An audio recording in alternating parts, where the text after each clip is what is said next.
If you want to be rich, this is all you need to know. It is rule number one. It is the only rule. This may sound absurdly simple, but most people have no idea how profound this rule is.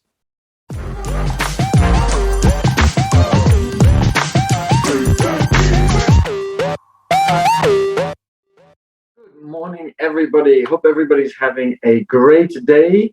So I'm going to ignore my yesterday. Sometimes days don't go exactly the way we plan, but here we are. Let's move on because that's all we can do. And we have a Rich Dad, Poor Dad.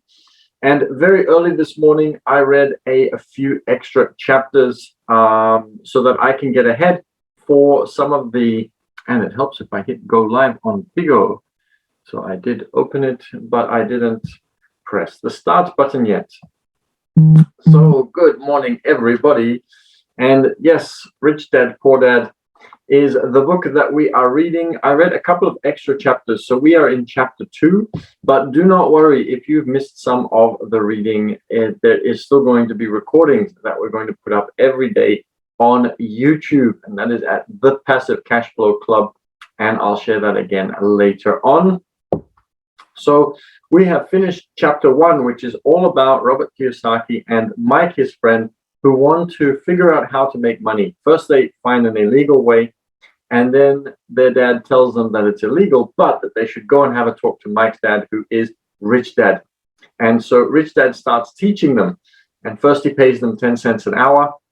And they're not very happy with that because obviously it's not very much money. It's under minimum wage.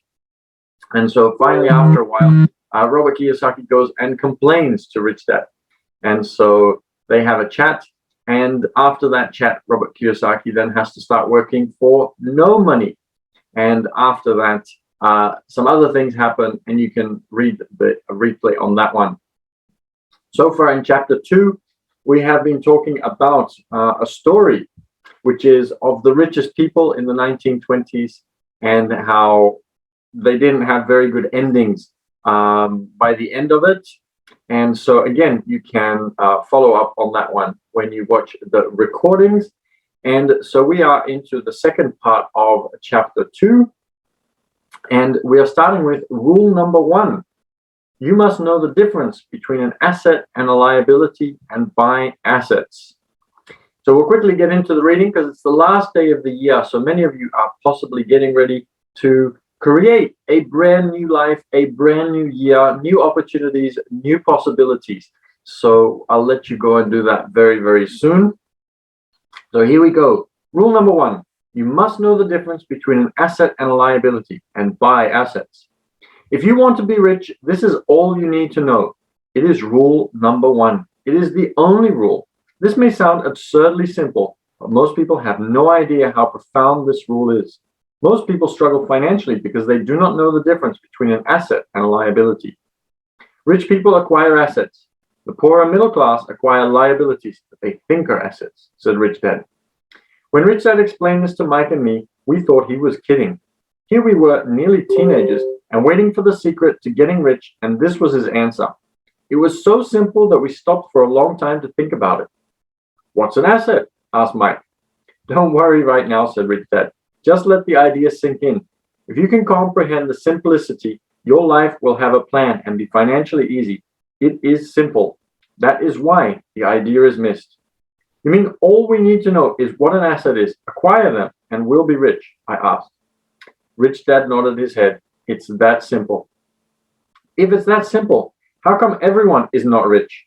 I asked. Rich Dad smiled. Because people do not know the difference between an asset and a liability. I remember asking, how could adults be so misguided? If it is that simple, if it is that important, why would everyone not want to find out? It took Rich Dad only a few minutes to explain what assets and liabilities were. And just before that, I want to quickly share that there is an interesting phenomenon where we want things. We want to be able to show people how good we are. We want to be able to show people what we possess. And this is a way, obviously, for males to be able to attract mates. This is a way for females to be able to attract mates. This is a way for us to be able to show off in front of other people. And so we buy things that don't make us necessarily money. We work hard to make that money. We buy all of this stuff, and it's all for biological reasons. And this is why it's so difficult for most people to be able to buy assets, because we are so preoccupied with things that our bodies naturally want us to do that we ignore lessons like this, and we will go out and do the things that are not necessarily right. We will sabotage because our biology tells us to do otherwise. So we need to override that biology. We need to learn discipline. We need to learn to be able to get past some of these things that are naturally hardwired inside of us in order to be able to get past that challenge and actually buy assets rather than buy liabilities, which get us our biological needs met. So that's why it is so challenging for many people, even if they've learned the skill of being able to invest in assets and buy proper assets. There is still a part of them that wants to keep buying these liabilities, and sometimes they will automatically sabotage. Sometimes they will do it because they have to prioritize where they're going to put their money. Sometimes they will buy an asset and then only hold it for a certain amount of time and then sell it in order to be able to start buying liabilities again, because they're afraid of losing their partner, because they're afraid of something else, because they're not sure what other people will think of them if they don't have the money to buy XYZ right now, which is a liability. As an adult, I have difficulty explaining it to other adults. The simplicity of the idea escapes them because they have been educated differently. They were taught by other educated professionals, such as bankers, accountants, real estate agents, financial planners, and so forth. The difficulty comes in asking adults to unlearn or become children again. An intelligent adult often feels it is demeaning to pay attention to simplistic definitions. Rich Dad believed in the KISS principle: keep it simple, stupid, or keep it super simple. So he kept it simple for us, and that made our financial foundation strong. So what causes the confusion? How could something so simple be so screwed up? Why would someone buy an asset that was really a liability? The answer is found in basic education. We focus on the word literacy and not financial literacy. What defines something to be an asset or a liability are not words. In fact, if you really want to be confused, look up the word asset and liability in the dictionary. I know the definition may sound good to a trained accountant, but for the average person, it makes no sense. But we adults are often too proud to admit that something does not make sense. To us young boys, Rich Dad said, what defines an asset are not words, but numbers. And if you can't read the numbers, you can't tell an asset from a hole in the ground. In accounting, Rich Dad would say, it's not the numbers, but what the numbers are telling you. It's just like words. It's not the words, but the stories the words are telling you. If you want to be rich, you've got to read and understand numbers. If I heard that once, I heard it 1,000 times from my rich dad. And I also heard the rich acquire assets and the poorer middle class acquire liabilities. Here's how to tell the difference between an asset and a liability. Most accountants and financial professionals do not agree with the definitions, but these simple drawings were the start of strong financial foundations for two young boys. This is the cash flow pattern of an asset. I'll see if, well, that's not going to work, but we have an income statement with income and expenses on top of each other, and we have a balance sheet with assets and liabilities. And there is a line drawn from the assets to the income showing that the assets are making money and transferring that money and turning it into additional income. The top part of the diagram is an income statement, often called a profit and loss statement. It measures income and expenses, money in and money out. The lower part of the diagram is a balance sheet. It's called that because it's supposed to balance assets against liabilities. Many financial novices do not know the relationship between the income statement and the balance sheet, and it is vital to understand that relationship. So as I said earlier, my rich dad simply told two young boys that assets put money in your pocket. Nice, simple, and usable. And then he shows the cash flow pattern of a liability.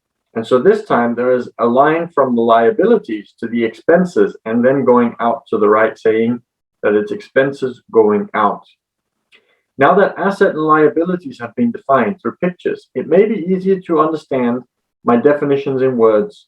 An asset is something that puts money in my pocket, whether I work or not. A liability is something that takes money out of my pocket. This is really all you need to know. If you want to be rich, simply spend your life buying or building assets. If you want to be poor or middle class, spend your life buying liabilities. Illiteracy, both in words and numbers, is the foundation of financial struggle. If people are having difficulties financially, there is something that they don't understand, either in words or numbers. The rich are rich because they are more literate in different areas than people who struggle financially. So if you want to be rich and maintain your wealth, it's important to be financially literate in words as well as numbers. The arrows in the diagrams represent the flow of cash or cash flow. Numbers alone mean very little, just as words out of context mean little. It's the story that counts.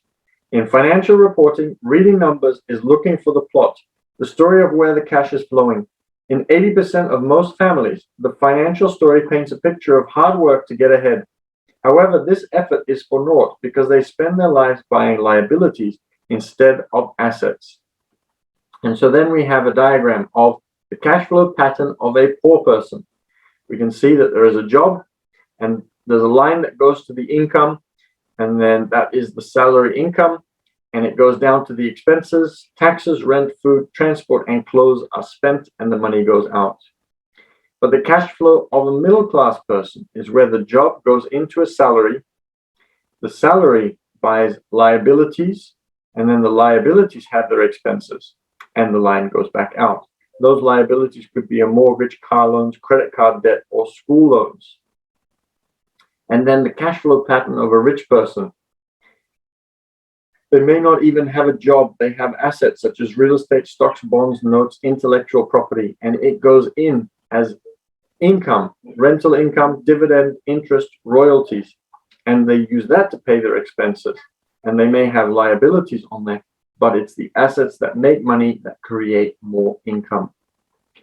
All of these diagrams are obviously oversimplified. Everyone has living expenses, the need for food, shelter, and clothing. The diagrams show the flow of cash through a poor, middle class, and wealthy person's life. It is the cash flow that tells the story of how a person handles his or her money. The reason I started with the story of the richest men in America is to illustrate the flaw in believing that money will solve all problems. That is why I cringe whenever I hear people ask me how to get rich quicker or where they should start. I often hear, I'm in debt, so I need to make more money. But more money will often not solve the problem. In fact, it may compound the problem. Money often makes obvious our tragic human flaws, putting a spotlight on what we don't know. That is why, all too often, a person who comes into a sudden windfall of cash, let's say an inheritance, a pay rise, or lottery winnings, soon returns to the financial mess, if not worse than the mess they were in before. Money only accentuates the cash flow pattern running in your head. If your pattern is to spend everything you get, most likely an increase in cash will just result in an increase in spending. Thus the saying, a fool and his money is one big party. Or I think I usually say, a fool and his money is soon parted. I have said many times that we go to school to gain scholastic and professional skills, both of which are important. We learn to make money with our professional skills. In the 1960s, when I was in high school, if somebody did well academically, people assumed this bright student would go on to be a medical doctor because it was the profession with the promise of the greatest financial reward. Interesting how there is absolutely no regard for what people actually like or are interested in. If you score high marks, then you just have to be a doctor or an engineer or a lawyer because it's going to give you the best financial result. But will it make you happy? Will it bring you joy? Will it be something that is actually going to make you feel like you're contributing in the way that you want to? That's a very, very interesting question. And also, just very quickly, so those diagrams, yes, hopefully the explanation was really good for you to be able to understand it. They are very simple diagrams, so the explanation should make it quite easy. But it's so important to understand on a basic level everything, first of all, which is why there is Robert Kiyosaki's board game, Cash Flow. But once you've understood it at the basic level, then we've also created an online version, which is a little bit higher up, which gives you a little bit more realism.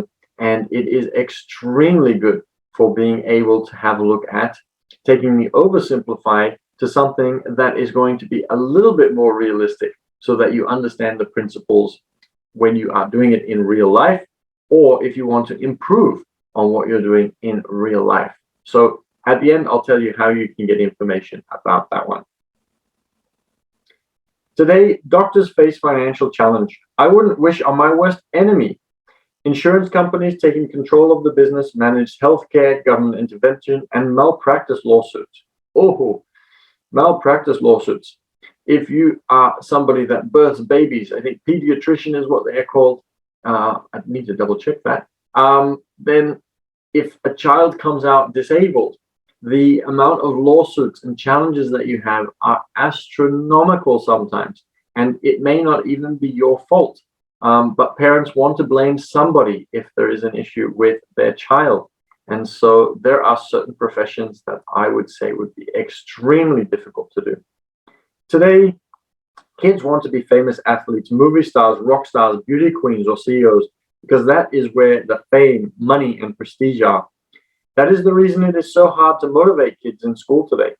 They know that professional success is no longer solely linked to academic success as it once was. And this is why it is so important to realize that the old ways of doing things are not necessarily the best ways of learning now. So just because the school system used to be the place where you could become a doctor, a lawyer, or an engineer, and all of the things that used to make the most amount of money, now the world has moved on. Have a look at some of the people on YouTube and how much money they make. It is quite unbelievable when you compare a doctor's salary to some of the 16-year-old children on YouTube and how much they make. So it's always good to stay up to date and don't educate yourself just in the way that society says, but look for what the smartest and the wealthiest people are doing and start learning from those skills rather than only from what society and what everybody else says that you should be doing. Because students leave school without financial skills, millions of educated people pursue their profession successfully, but later find themselves struggling financially. They work harder, but don't get ahead. What is missing from their education is not how to make money, but how to manage money. I think it's a little bit of both. They don't really learn how to make money, and they also don't learn how to manage their money. It's called financial aptitude. What you do with the money once you make it, how to keep people from taking it from you, how to keep it longer, and how to make that money work hard for you. Most people don't understand why they struggle financially because they don't understand cash flow. A person can be highly educated, professionally successful, and financially literate. These people often work harder than they need to because they learned how to work hard, but not how to have their money work hard for them.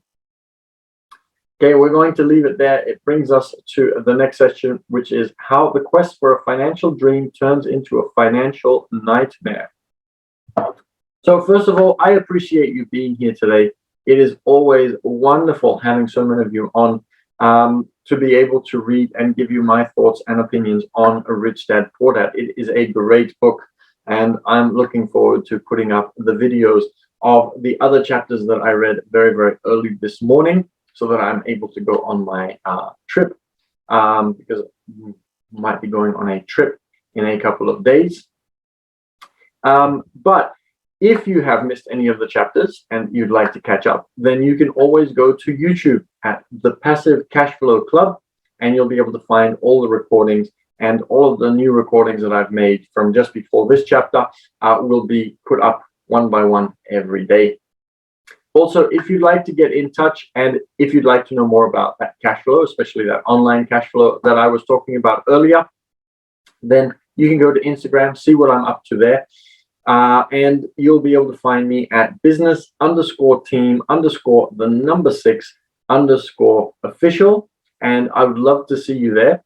Make sure that if you are going to YouTube that you subscribe, because we have lots of new kinds of videos that we are planning to put out in 2022, which is tomorrow, believe it or not. And then you'll be able to know when we put up other videos, not only the reading videos. Also, when you're on Instagram, feel free to send me a personalized message. I would love to know your thoughts. Leave a comment on YouTube as well, because I'd love to know whether you have any experience reading Rich Dad Poor Dad, what you've done after you've read it, whether you've taken action, whether you have any different opinions to anything that I might have shared.